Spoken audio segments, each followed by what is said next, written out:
suara perempuan masih hidup, tapi suara laki-laki tidak ada. Kawan-kawan kalau sudah sebut RKUHP, kawan-kawan sebut tolak ya. RKUHP? RKUHP?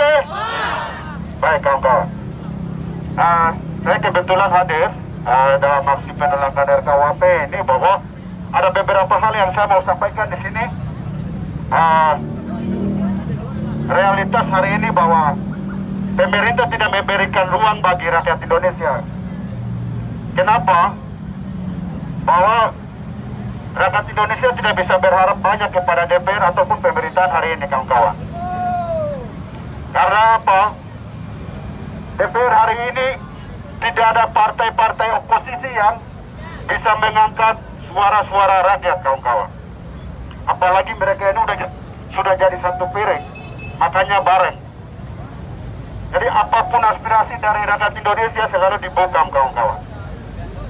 Apalagi soal revisi undang-undang RKUHP. Beberapa tahun lalu kita saksikan bahwa ada banyak korban, ada penangkapan dan sebagainya, kawan-kawan. Situasi-situasi kejam yang dilakukan oleh negara terhadap rakyat Indonesia itu terus diabaikan, kawan-kawan. Tetapi pada kenyataannya negara melakukan, mengamankan hal-hal yang berhubungan dengan kepentingan oligarki dengan berevisi hukum secara semena-mena, kawan-kawan. Artinya apa? Hari ini watak pemerintah kita tidak berbeda dengan watak kolonialisme, kawan-kawan. Pola-pola kolonialisme Belanda itu dipraktikkan hari ini oleh pemerintahan Jokowi, kawan-kawan. Apalagi kami di Papua, kawan-kawan. Suara-suara kami saja selalu dibungkam.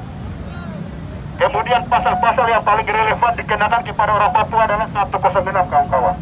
Pasal makar, yaitu pasal makar, kawan-kawan.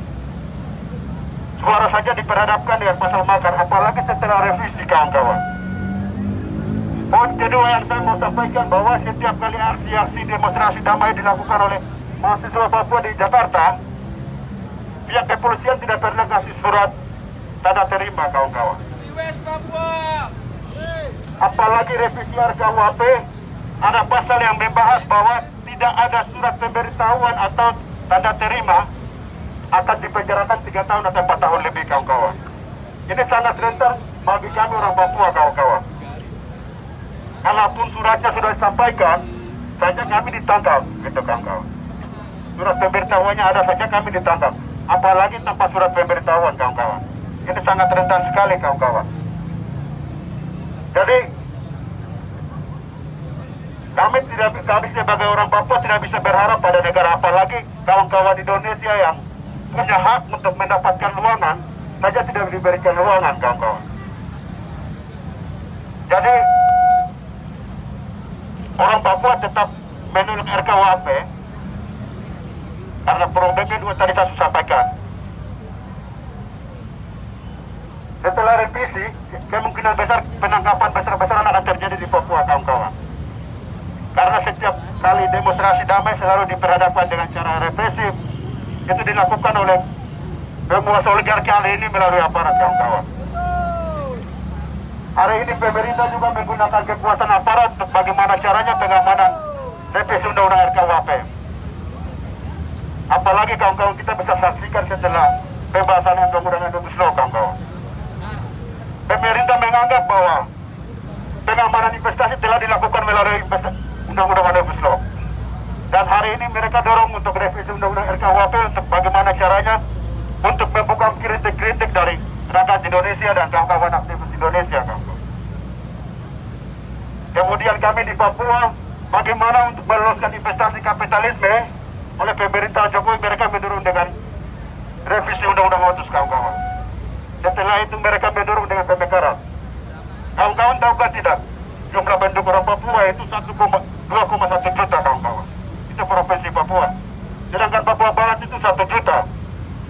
Kenapa tidak kasih pemekaran saja di Jawa Barat yang jumlah penduduknya banyak? Sedangkan orang Papua sudah pemekaran, kawan-kawan. Artinya apa? Niat pemerintah hari ini tidak lain, kawan-kawan. Tapi datang ke Papua itu dengan dalih pembangunan hanya mau curi kami punya sumber daya alam, kawan-kawan. Apalagi revisi RKUHP. besar masyarakat adat, misalnya mereka menolak dalam perlindungan hak tanah adatnya dan hutan adatnya, kawan-kawan. Apalagi yang punya investasi kelapa sawit, elit-elit di Jakarta, kawan-kawan. Misalnya Freeport, LNG Tangguh di Bituni, dan sebagainya, kawan-kawan. Jadi sangat rentan bagi masyarakat adat ketika melakukan protes, kemungkinan besar akan dikriminalisasi. Saya heran, masa DPR RI yang anggota-anggota yang watak-wataknya kolonialisme ini, ada yang mantan aktivis yang ada di anggota DPR. Mereka ini dipilih oleh rakyat Indonesia, kawan-kawan. Kenapa suara rakyat Indonesia saja mereka anti? Seharusnya kawan-kawan Indonesia kasih positif ketidakpercayaan terhadap DPR dan Jokowi hari ini, karena kawan-kawan. Mereka ini dipilih oleh rakyat, tapi tidak bisa mendengarkan aspirasi rakyat itu sendiri, kawan-kawan.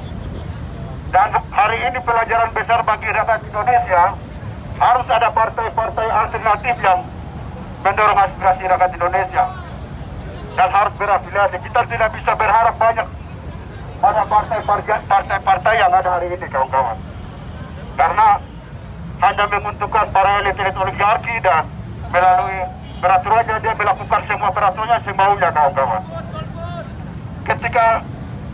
Ketika hal-hal seperti ini tidak dibahas lagi oleh semua orang atau rakyat Indonesia, saya tidak membayangkan apakah rakyat Indonesia akan punya hak untuk tanah adat atau punya tanah atau kepemilikan yang lainnya, kawan-kawan. Siapa tahu tanah ini menjadi orang lain, milik orang lain. Jadi terima kasih banyak. Demikian orasi saya hari ini. RKWP, RKWP, RKWP. Terima kasih, kawan-kawan.